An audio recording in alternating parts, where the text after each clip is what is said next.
Le président de la Cour, le professeur Joseph Diogbenou, s'est déporté lors de l'examen du recours de M. Serge Roberto Prince Agbodian, formé en contrôle de constitutionnalité du comportement de M. Simplice Dato, ancien membre de la Cour constitutionnelle.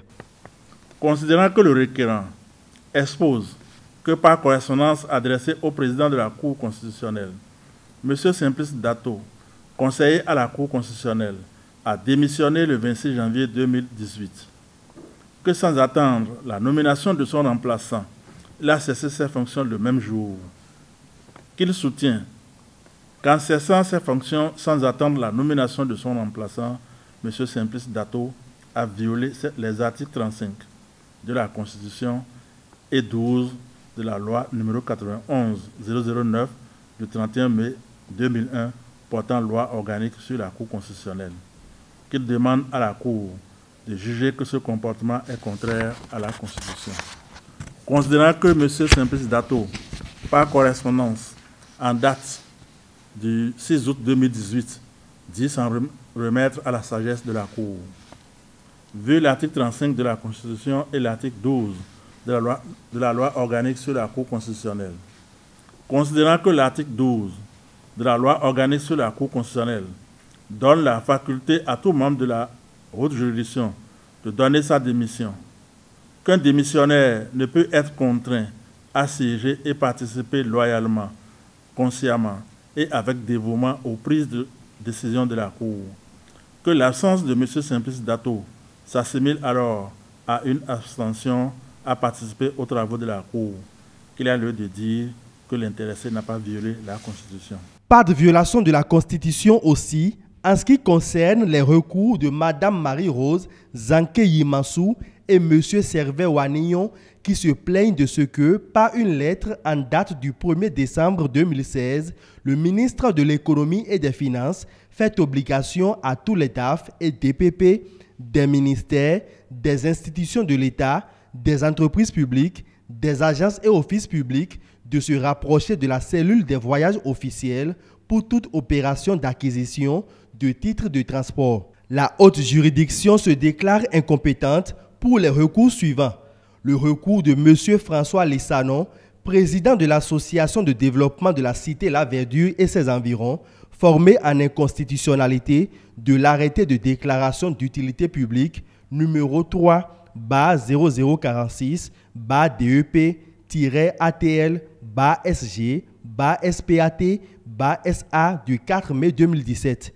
Le recours de M. Latifou Okpeicha, formé en inconstitutionnalité de sa radiation des effectifs de la gendarmerie nationale et par lequel il demande une réintégration. Et le recours de M. Ezeb Goubalan, formé pour rupture du principe d'égalité dans le cadre des opérations de dédommagement des présumés propriétaires du domaine en cours d'expropriation destiné à abriter la centrale électrique de Maria Gleta, Sisa Abomey-Calavi. Considérant qu'en l'espèce, la requête tend à faire apprécier par la Cour la régularité des opérations entrant dans le cadre du dédommagement des présumés propriétaires d'un immeuble objet d'une procédure d'expropriation, que l'appréciation d'une telle demande relève de la compétence du juge de la légalité, que dès lors, il échait de se déclarer incompétent. Quant au recours de M. Hoteko Pierre Wekpetoji, recours en inconstitutionnalité de la décision numéro 1B-02-SG-BAD du 11 mars 1991 de la sous-préfecture d'Adjara portant expropriation de M. Wekpetoji Honvou Azin, père du requérant pour cause d'utilité publique, la Cour décide. Article 1er. La dite décision est contraire à la Constitution. Article 2. Les différents responsables qui se sont succédés à la tête de la collectivité territoriale d'Adjara depuis mars 1991 ont méconnu l'article 35 de la Constitution. Article 3.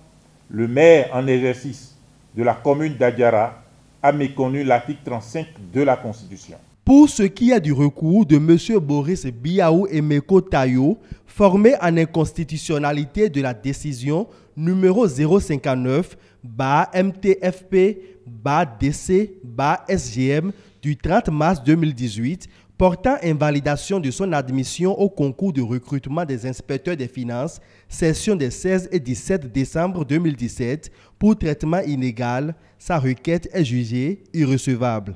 La même irrecevabilité est prononcée pour la requête de M. François-Xavier Loko, et ce, pour son recours formé en inconstitutionnalité de la loi numéro 35-10 du 30 décembre 2010 portant règles particulières pour l'élection des membres de l'Assemblée nationale. Quant à l'enregistrement par le ministère chargé de l'Intérieur des mouvements politiques s'assimilant aux partis politiques, pour lequel il a aussi formé un recours en inconstitutionnalité, la Cour décide qu'il n'y a pas violation de la Constitution. Enfin, 2 dossiers ont été renvoyés au 2 octobre 2018 pour continuation.